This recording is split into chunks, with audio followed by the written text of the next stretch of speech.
Prince Harry and Meghan Markle found it harder than they would ever have imagined to quit their royal roles, but ultimately made the decision to cut all ties with the monarchy over fears that they wouldn't be able to pursue their own financial endeavors and business decisions, according to Finding Freedom author Omid Scobie. The royal author, who is set to release an updated version of the biography with a new chapter chronicling the Sussexes' lives over the past few months, claimed that Harry, 36, and Meghan, 40, initially tried to find a way to compromise with the royal family that would have allowed them to be half in, half out as far as their roles were concerned. However, Scobie told People that the couple made the hard decision to walk away from the royal family because they knew that there would have constantly been issues about financial endeavors and business decisions they made had they maintained any ties with the monarchy. In the months since Harry and Meghan walked away from their royal roles, the couple has inked lucrative streaming and podcast deals with Netflix and Spotify,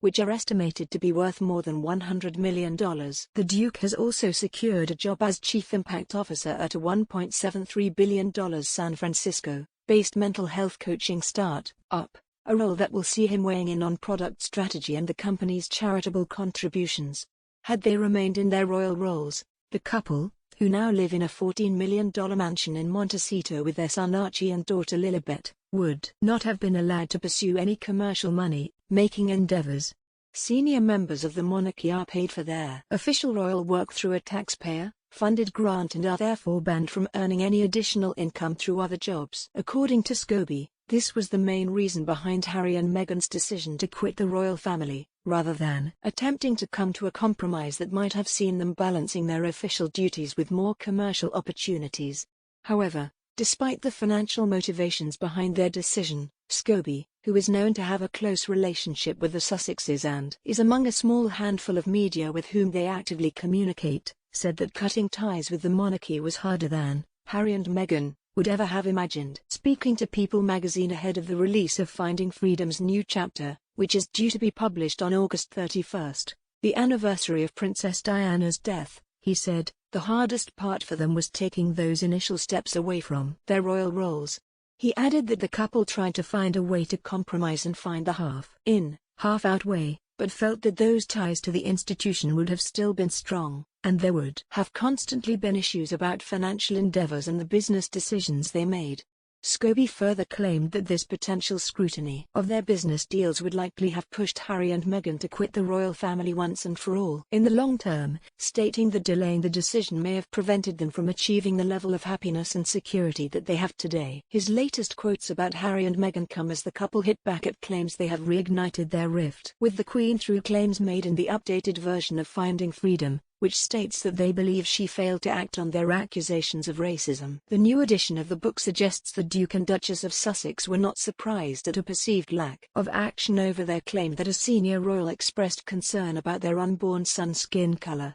It says they took exception to a carefully worded statement from the Queen, following their interview with Oprah Winfrey in March, in which she expressed concern for the couple but insisted that some recollections may vary. Days later, Prince William told reporters that the royals were very much not a racist family and admitted he was yet to speak to his estranged brother following the Oprah interview. Now, the updated edition of Finding Freedom has claimed that the Sussexes were far from happy at Buckingham Palace's official response. But their legal team at Schillings told Mail Online today that it was false and defamatory to claim the couple have reignited a rift with the Queen, or to suggest or imply that they have made any statements to that effect. Their lawyers insisted there were no new developments on the topic and that the claims were from the authors of the book, Scobie and Carolyn Durand, who do not speak for the Sussexes and rely on unnamed sources. Scobie also tried to clarify the situation, tweeting, "Back at this rodeo and, predictably, words are already being twisted."